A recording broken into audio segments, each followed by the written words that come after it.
Are you hiding yourself from your potential customers? Well, are ya? Happy Monday. Sounds like a band. It's John, it's the Marketing for Owners podcast. What do you do, John? Well, let me tell you. Basically, it's all in the Owners Club Gold. Now, if you go to theownersclub.co, you'll find that we have a membership site there. Yes, it costs £29 a month. And yes, you heard that right, £29. That's about $35 American. So none of this $99 a month, none of this $2,000 course, but today only it's $1,700. All that malarkey. Very basically, I run some pretty healthy businesses and I've done okay. I earn my money selling fire safety gear and other things like that. It kills me that the things that I've learnt over those years of hard slog, because I'm lazy and I wanted an easier life and I need to earn more money, those things are just not available. You cannot learn them in courses on, or you can't get them from a college, from school, from universities. They can't keep up. And quite often the people out there, people that are web designers and so on, that are trying to help you, don't know that they don't know what they're doing. Very simply, because that frustrates me, I tell you how to do it all. And you might say, but why would you tell us, John? Because I just can't help talking. And unlike others who want to make a ton of money, like $2,000 from this course that doesn't really help you, that's why it's 29 quid a month. It's got a, by the way, yes, there is a website and everything, and there's courses and things in there, so it does actually cost money to run. But I make my money selling fire extinguishers and things, so I don't need all of the extra. I don't need to charge you a ton. And I want the people who then cannot afford the good stuff to get the good stuff. And I tell you everything. Simple as that. In a way that it will apply to your business. Anyway, that's what it's all about. But so back to the subject of today. Are you hiding yourself from potential customers? What I mean is that people will want to contact you if you've got something good to say. Hopefully you have, or if you've got something good, a service, a product, or whatever information. That's what it is all about these days. You've got to make people want it, and then you've got to make it easy to contact you. So by hiding away, are you making it difficult? All right, so I'm talking about your website, for example. Is your website is it easy for people to find their way around and get that information for you? Is it all there? Are you able to update your website? If not, again, go back to the Owners Club. We teach you step by step, and by that, click by click, in how to put a website together that you can update, that is professional and costs less than $100. So, don't tell your web designer, because they don't know what they're doing, unfortunately. And just one thing, they're trying to design websites for you, whereas in actual fact, your website is for the user, not for you. It's not about you, it's about them. So it's not their fault, really. They don't know that. But your website needs needs things like phone numbers, needs things like addresses, it needs things like a contact form and email addresses. Some people think that by being online, you don't have to give that information. Well, yeah, when you're online, they trust you less than if they can meet you in real life. So yes, they want to know you exist. No, they're not going to come round. They're not going to drive 500 miles and come and knock on your door. My home address is readily available online. Nobody, and I'm everywhere because I'm on a podcast and everything. I have never, ever had anyone come round and knock on my door.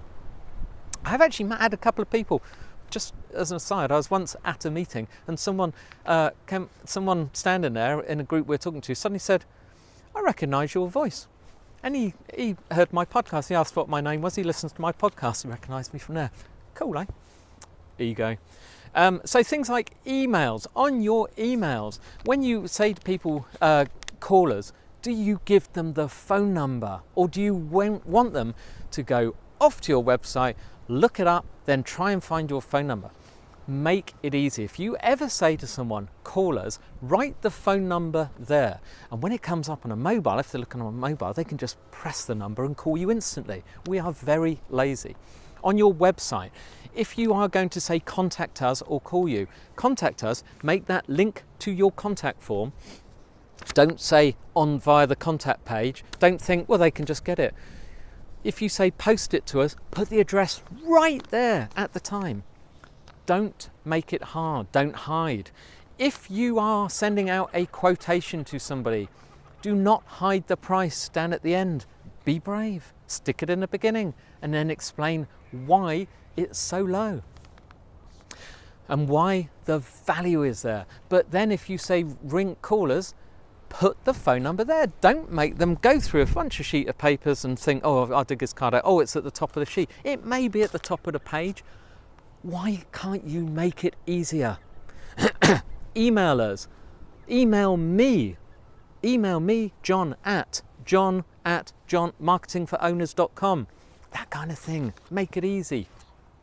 In letters to people, again, add this kind of stuff. If it's where it's appropriate. Of course, don't add it if no one's going to contact you. If you phone somebody, explain how they can contact you and spell it out. So many people are shy, embarrassed. They may not be able to quite hear you. They may not get your accent or something like that. So spell it out. So for instance, my name is John and it's spelled Jon. If I just said it's John at Marketing for Owners, people would put JOHN at, and it probably wouldn't get to me. Well, actually, I don't know, it might do. But I will spell it out. I'm not going to find out. That's the sensible thing. How about voicemail? Do you leave voicemail on your iPhone, your Android, do people still answer phones? That kind of thing.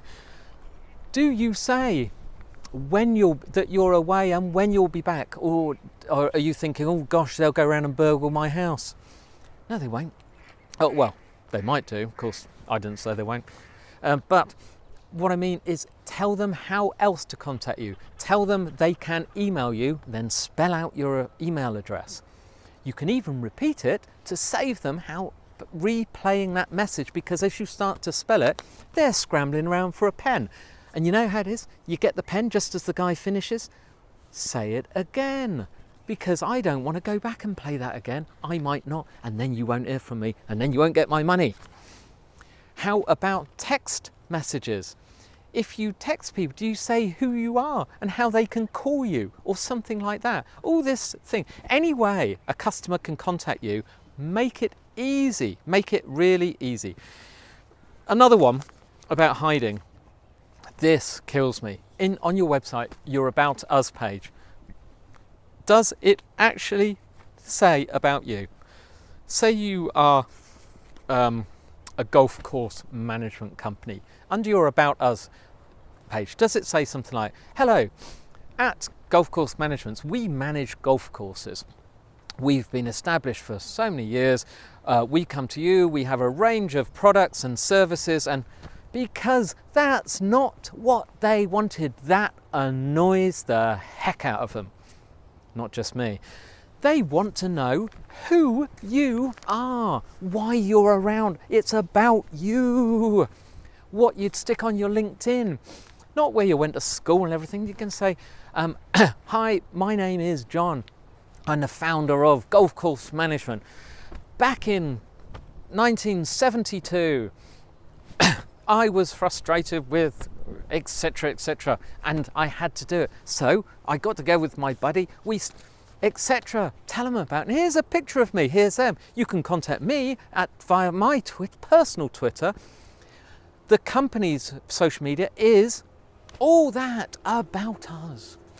And finally, if you're out and about and you're not around, please, again, make it easy. Use a messaging service. These days, they're easier. Get a premium phone number. In the UK, get a 0800 or get a local, an 0333, and one of these modern ones, 0345 or whatever they are, can't remember. But just get a simple number so that you look professional. They don't cost much if you don't know how to get them. Google it. use a messaging company. I use Moneypenny in the UK. There is an international one that's great called Grasshopper, fantastic. And there are many.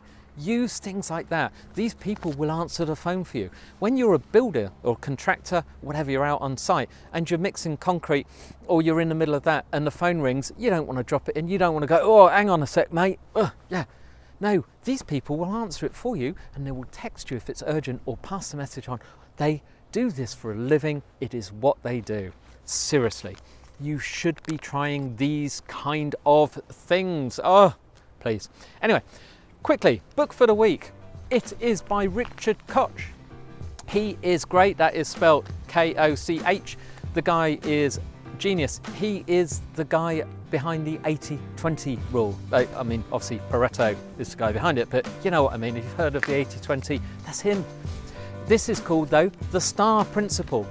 Read his book, The STAR Principle. He explains how he finds companies to invest in and makes a pile of money, but what to look for, but also how to grow a company. And then he'll invest in you. But it explains. I learnt things from my business that changed the whole direction. Brilliant. Do it. Great book. I'll be back tomorrow.